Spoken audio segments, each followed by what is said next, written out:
Hello. Um, the reason why I'm doing this video is because yesterday I inquired some information about uh, an apartment for rent, and I noticed that on their requisites they were asking not only for a checking account status, they also wanted to know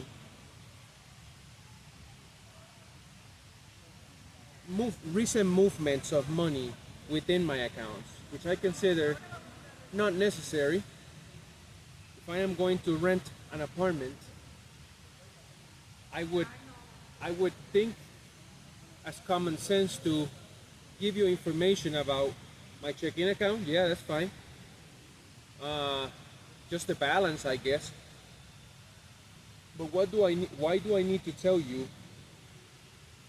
what I'm doing with my money? I don't think it's necessary. I think it's an abuse of power. So, and because of that, I was motivated to do this video about trading privacy for convenience. Good morning. Let me begin with a scene so banal, it almost escapes notice. You walk into a cafe, you tap your card, no coins, no bills, no friction. Your latte is yours, and so is your timestamp, your geolocation, your consumption pattern, your biometric data if you have used facial recognition to unlock your phone. That single act, convenient, frictionless, is also a confession. We have not been robbed of our privacy, we have sold it. Let me rephrase that. They sell it on our behalf without our consent. Piece by piece, bite by bite. And what did we receive in exchange? Speed, simplicity, a smoother morning. But history whispers a caution. There was a time not long ago when privacy was woven into the fabric of everyday life. The home was sacrosanct. Letters bore wax seals. Diaries were hidden in drawers. To know someone was a process, not an algorithm. Surveillance, when it existed, was overt, state-run, physically bureaucratic. We feared Orwell's boot. But what we know face is Huxley's lullaby. Let me repeat. But what we now face is Huxley's lullaby. We are not watched through terror, we are watched through comfort. Why do we allow it? Because the trade is subtle. Because we are seduced, not coerced.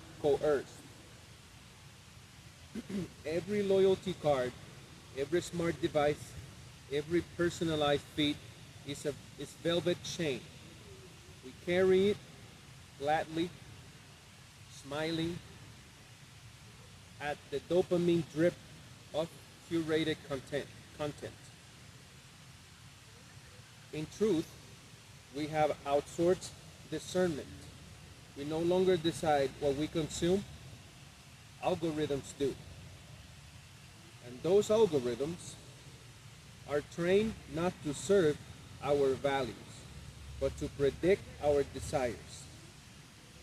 Philosophically, this is profound. For what is privacy really?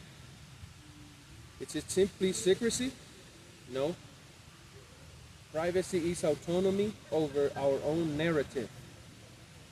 It is right to exist, without manipulation.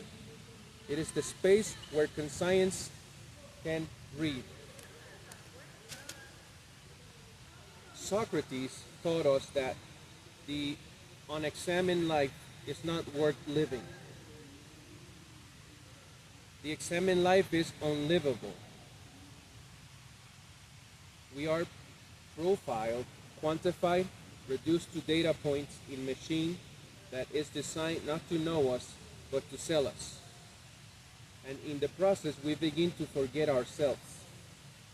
So what must be done? Not outrage, not panic. Those are luxuries of the distracted. We must become deliberate. We must learn to embrace friction where it matters. To ask, not to accept. To choose slowness where speed seduces. To pause before we swipe. Let us not be the enemies of convenience. Let us be the stewards of meaning. For in every transaction we must ask, not what we gain, but what we gave. This is the path forward. Not refusal, but awareness. And in that awareness, we may reclaim not only our privacy, but our dignity. Like I said before, this was motivated because I consider unfair the a bunch of questions about what you do with your money that don't have much to do with, as long as you can prove that you get money on a monthly basis, then that should be it. You shouldn't need any more proof. And if anyone asks for more proof, I consider it a violation of my own privacy and an abuse of power. So I just wanted to get that off my chest in a formal way, because I can be carried out by my own negative thoughts sometimes, my own anger and frustration. So thank you for listening. If you have anything to say, share, go ahead, subscribe to my channel, and God bless.